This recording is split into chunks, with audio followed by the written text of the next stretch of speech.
Seperti kampus-kampus besar di luar negeri maupun di Indonesia, idealnya itu, adalah piramida terbalik. Artinya mahasiswa S2 itu harus lebih banyak daripada mahasiswa S1.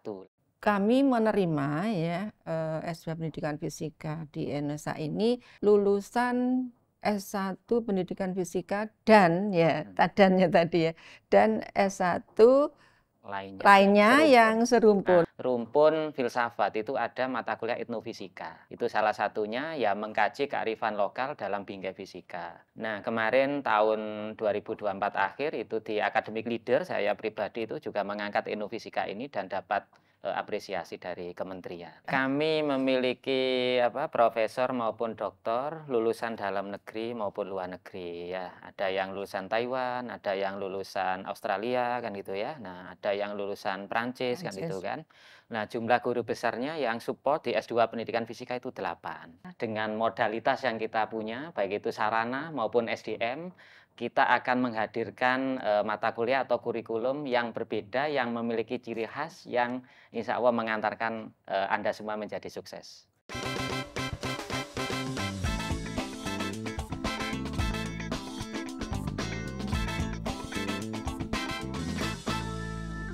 Kece Radio, your easy listening station. Halo Kece People, berjumpa lagi bersama saya Karna Abadi dalam Bincang UNESA. Kali ini spesial. Sejak tahun 2023, S2 Pendidikan Fisika di UNESA telah mendapatkan akreditasi baik dari Lamdik atau Lembaga Akreditas Mandiri Pendidikan. Nah, katanya juga mendapatkan pengakuan nih, rekomendasi untuk mahasiswa yang akan melanjutkan studi lanjut. Silahkan nih untuk datang ke S2 Pendidikan Fisika di UNESA. Kira-kira apa sih yang spesial sehingga dapat rekomendasi? Langsung saja kita sudah kedatangan narasumber yang luar biasa di samping kiri saya, yakni ada Dr. Titin Sunarti MSI selaku Koordinator Program Studi S2 Pendidikan Fisika, dan juga ada Profesor Nadi Suprapto SPD MPD PhD selaku Ketua Task Force S2 Pendidikan Fisika. Apa kabar Bapak Ibu? Ya, alhamdulillah baik sekali. Alhamdulillah baik sekali ya, semangat. Semangat. Kece People sudah penasaran, kira-kira apa latar belakang dan juga tujuan S2 Pendidikan Fisika di UNESA ini hadir? Monggo Bapak Ibu. Oke. Jadi terima kasih Mas Karna ya. Jadi yang pertama UNESA ini kan sejak tahun 1964 dan alhamdulillah sudah PTNBH. Jadi artinya seperti kampus-kampus besar di luar negeri maupun di Indonesia, idealnya itu adalah piramida terbalik. Artinya mahasiswa S2 itu harus lebih banyak daripada mahasiswa S1. Nah, saat ini kita mulai bergeser ke sana sehingga S2 Pendidikan Fisika itu menjadi penting. Kemudian yang kedua SDM. Jadi kita memiliki SDM unggul baik itu level nasional maupun internasional. Saat ini ada 8 guru besar ya, Bu Titin. Betul. Nah, itu yang ya insya Allah bisa mengawal calon-calon atau mahasiswa S2 Pendidikan Fisika. Bu Titin barangkali. Iya, baik.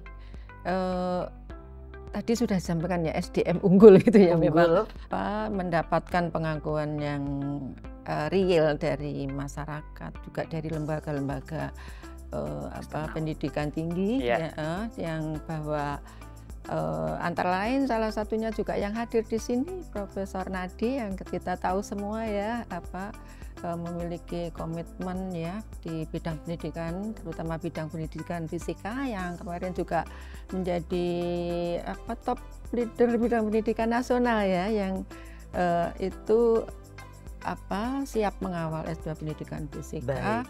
Jadi untuk meningkatkan kompetensi para alumni kita sendiri yang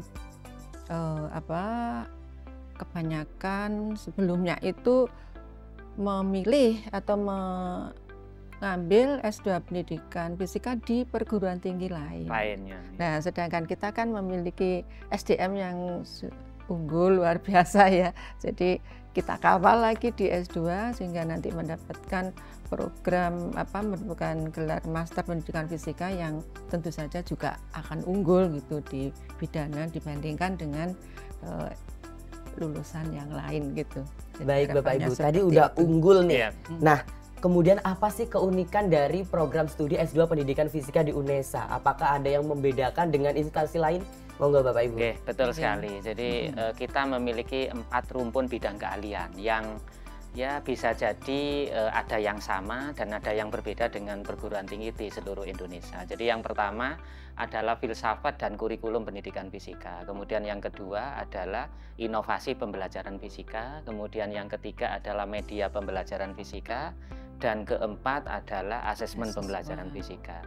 Dan masing-masing ada ini ya pakarnya. Jadi kayak saya sendiri itu di filsafat pendidikan fisika. Bu Titin ini akan menguatkan khususnya terkait asesmen dan inovasi. Oke, kemudian apakah yang akan melanjutkan ke pendidikan fisika S2-nya, apakah harus ada persyaratan tertentu? Harus linier dengan jurusan yang diambil di jenjang sebelumnya, Ibu, Bapak? Iya, baik. Kami menerima ya S2 Pendidikan Fisika di UNESA ini lulusan S1 Pendidikan Fisika dan ya tadannya tadi ya dan S1 lainnya yang serumpun, betul ya Prof. Jadi misalnya dari teknik fisika atau apalagi ya geografi juga mungkin ada yang instrumen ya Prof. Yang berminat untuk pengembangan pendidikan fisika ya pendidikan fisika.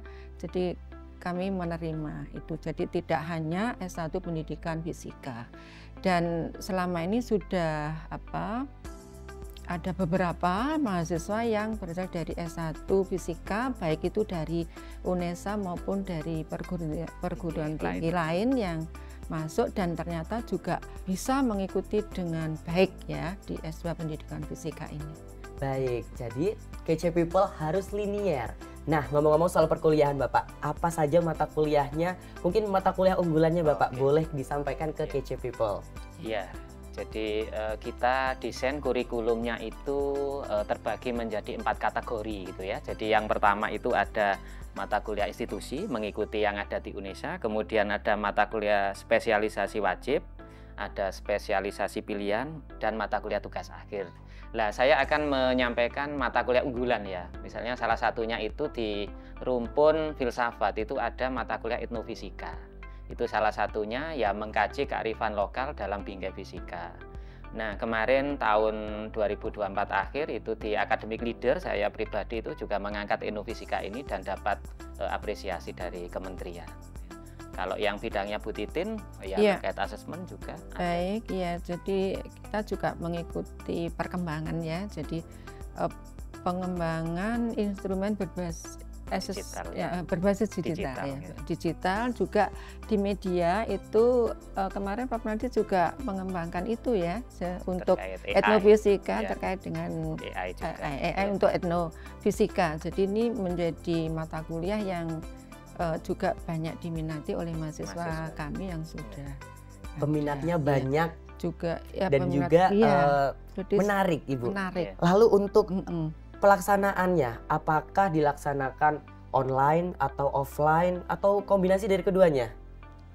Iya, begini Mas, karena ya, jadi mahasiswa kami itu kan tidak hanya yang fresh graduate, artinya yang baru lulus dan memang langsung melanjutkan, tapi ada yang sudah beberapa tahun dan bertugas mengajar di sekolah. Nah, itu kadang untuk melanjutkan atau untuk studi lanjut itu mempertimbangkan nggak bisa meninggalkan sekolah gitu kan ya, karena tugas kewajibannya adalah mendidik. Nah, kami memfasilitasi itu. Jadi bagaimana Bapak Ibu guru yang di lapangan itu bisa meningkatkan kompetensinya melalui studi lanjut di S2 Pendidikan Fisika, tetapi juga tidak meninggalkan kewajibannya mengajar. Sehingga perkuliahan kita desain secara hybrid dan juga bisa kan juga beliau itu mereka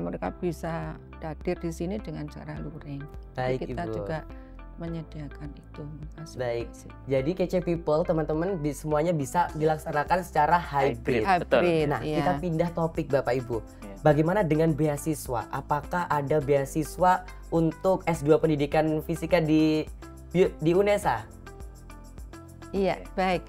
Mas, karena ini kan kami Mas Prodi S2 Pendidikan Fisika ini masih belum seumur jagung ya masih. Tapi sudah ini masuk semester 3. Nah, beasiswa yang ada itu adalah beasiswa dari universitas. Namanya beasiswa fresh graduate. Jadi untuk mahasiswa fresh graduate yang predikatnya cum laude ya Prof Nadia. Iya. Cum laude itu disediakan beasiswa fresh graduate. Namun kami juga di Prodi berupaya untuk mencari beasiswa lain dengan salah satu jalannya adalah mengikuti akreditasi ini, akan mengikuti akreditasi kita di akhir tahun ya. Sehingga dengan mendapatkan akreditasi baru kita akan mendapatkan peluang untuk mendapatkan beasiswa yang disediakan oleh pemerintah. Terus selain itu ini Mas, karena fasilitasi dari pembimbing ya, dosen-dosen kita juga akan dapat grant, itulah salah satunya untuk ya mahasiswa kita yang di S2 itu. Berarti terfasilitasi ya Bapak Iya, Ibu. jadi istilahnya beasiswa penelitian.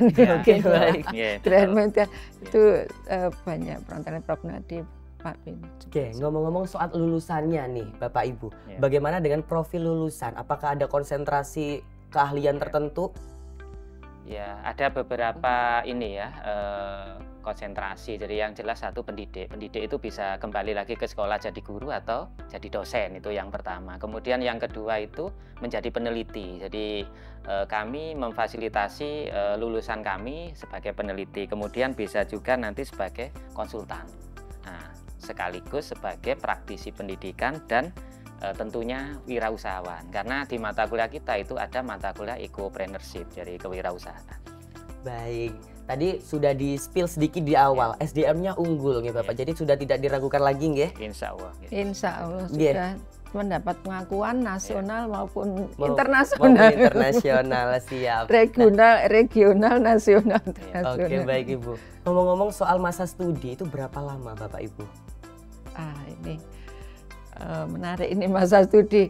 Jadi kalau dari idealnya kan memang program magister ini kita desain untuk 4 semester ya, kita sediakan 4 semester. Namun ya kita punya strategi ya Mas, karena untuk bagaimana mahasiswa yang memang sungguh-sungguh ya bekerja dengan seksama tekun dari awal itu bisa menyelesaikan studinya dalam 3 semester. Jadi ini kita rancang sedemikian ya di kurikulum kita itu mata kuliah penunjang disertasi tesis ya, tugas akhir itu kita majukan di kelompok, kita selesaikan lah di semester 1 dan semester 2 sehingga semester akhir semester 2 itu sudah memiliki satu proposal yang sudah siap diujikan, sehingga harapan kita semester 3 bisa menyelesaikan tesis. Dan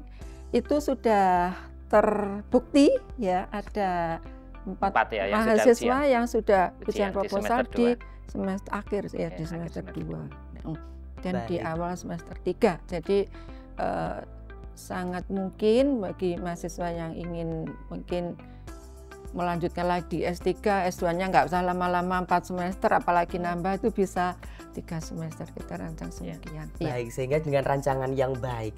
Nah, ngomong-ngomong soal kerjasama nih Bapak Ibu, apakah sudah ada kerjasama dengan pihak luar atau bagaimana Bapak Ibu? Monggo. Baik, kerjasama yang sudah kami lakukan itu di bidang penelitian, itu kita bekerjasama dengan MGMP Kabupaten Gresik kemarin ya. Kemudian juga mata kuliah magang ya, kita bekerjasama dengan perguruan tinggi yang ada prodi IPA maupun prodi fisika.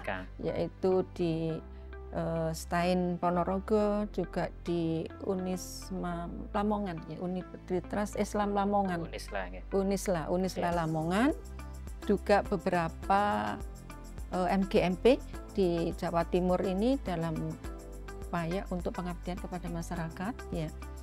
itu yang sudah dilakukan? Ya, jadi untuk planning ya, rencana ini kita juga berjejaring dengan luar negeri ya. Salah satunya di Waijuk itu Western Australia. Ini insya Allah mulai semester ini kita ada kolaborasi riset dengan 4 kampus di Australia Barat. Kemudian ada rencana semester depan itu saya kan juga ngajar di S2 maupun S3, kedatangan mahasiswa dari Kazakhstan dan nanti sekaligus sebagai mitra partner untuk adik-adik mahasiswa yang di S2 kan gitu.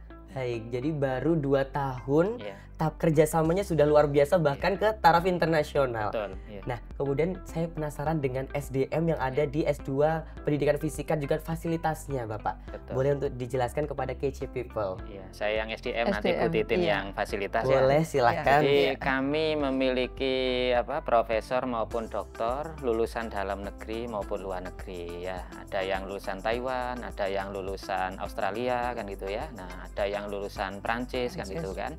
Nah, jumlah guru besarnya yang support di S2 Pendidikan Fisika itu 8. Sisanya itu lektor kepala karena memang minimal kan harus doktor gitu ya. Nah, sebagai contoh saat ini gitu ya di profil Sinta itu jadi dari 10 besar itu mayoritas dosen kami ya. Ada saya sendiri, ada Pak Dr. Binar, ada Prof.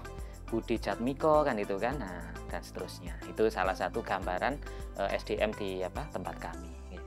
Baik, sehingga dengan SDM yang tadi sudah disebutkan oleh Prof. Nadi itu mahasiswa sangat terfasilitasi bimbingan dalam rangka ini salah satu syarat lulus itu kan publikasi ya. Jadi dengan pengalaman dosen yang seperti itu bisa mengarahkan mahasiswa untuk memiliki publikasi walaupun mahasiswa kita belum lulus, dan itulah yang kita bisa dengan percaya diri 3 semester bisa. Kemudian tentang sarana prasarana ya benar sarana prasarana. Jadi semenjak pasca ya karena linear dialihkan istilahnya ke fakultas MIPA itu pasca MIPA itu menempati satu gedung baru ya ISDP dan Prodi Pendidikan Fisika mendapatkan fasilitas di situ. Nah, apa yang ada di situ ya? Jadi kita punya lab micro teaching yang sangat memadai, yang dengan peralatan yang modern baru saja datang. Yang ini kita bisa gunakan untuk melatih keprofesional dalam mengajar. Juga sekaligus ada ruang workshopnya untuk pengembangan perangkatnya dan alatnya. Jadi memang di situ ada laboratorium pengembangan pendidikan IPA.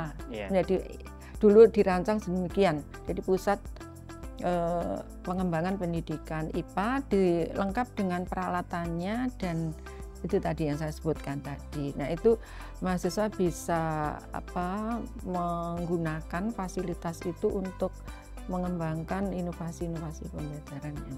Kemudian juga ada tadi selain lab dan lab micro teaching ada smart room class, smart classroom. Itu juga bisa kita ada di situ, baik memfasilitasi hybrid maupun micro teaching. Kemudian perpustakaan, ruang baca atau perpustakaan ya. Jadi kalau perpustakaan mungkin di sini ya, di sana ruang baca, tapi sudah sangat memadai yang juga dilengkapi dengan ruang kerja mahasiswa pasca itu ada sendiri di situ ruang kerja. Jadi mahasiswa bisa sangat nyaman untuk mengerjakan tugas-tugas, mulai tugas perkuliahan maupun tugas akhir di ruang tersebut. Juga mahasiswa bisa saling berdiskusi di ruang itu. Jadi saya kira cukup nyaman ya untuk memfasilitasi mahasiswa S2 Pendidikan Fisika itu di gedung tersebut. Baik, sudah lengkap ya Bapak Ibu. Nanti untuk KC People yang ingin informasinya lebih lengkap lagi, bisa diupdate di websitenya nanti S2 Ada, Pendidikan betul. Fisika UNESA. UNESA. Gitu. Iya. Sebelum kita tutup nih Bapak Ibu, boleh dikasih closing statement kepada ajakan untuk S2 Pendidikan Fisika. Mari calon mahasiswa untuk bergabung bersama keluarga besar S2 Pendidikan Fisika. Ya, jadi intinya jangan ragu lagi untuk bergabung dengan S2 Pendidikan Fisika dengan modalitas yang kita punya, baik itu sarana maupun SDM. Kita akan menghadirkan mata kuliah atau kurikulum yang berbeda, yang memiliki ciri khas, yang insya Allah mengantarkan Anda semua menjadi sukses. Baik, terima kasih Bapak Ibu. Sebelum kita tutup, mari kita jargon terlebih Ya. dahulu.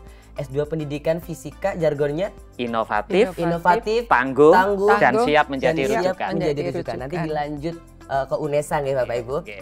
S2 Pendidikan Fisika, Inovatif, tangguh, dan siap menjadi rujukan. UNESA, satu langkah di depan. Baik, terima kasih Bapak Ibu. Terima kasih Kece kasih. People telah memantau sampai akhir. Sampai berjumpa di episode berikutnya. Jangan lupa untuk di-subscribe. Sampai bertemu di next episode. Kira-kira ada apa ya? Bye-bye.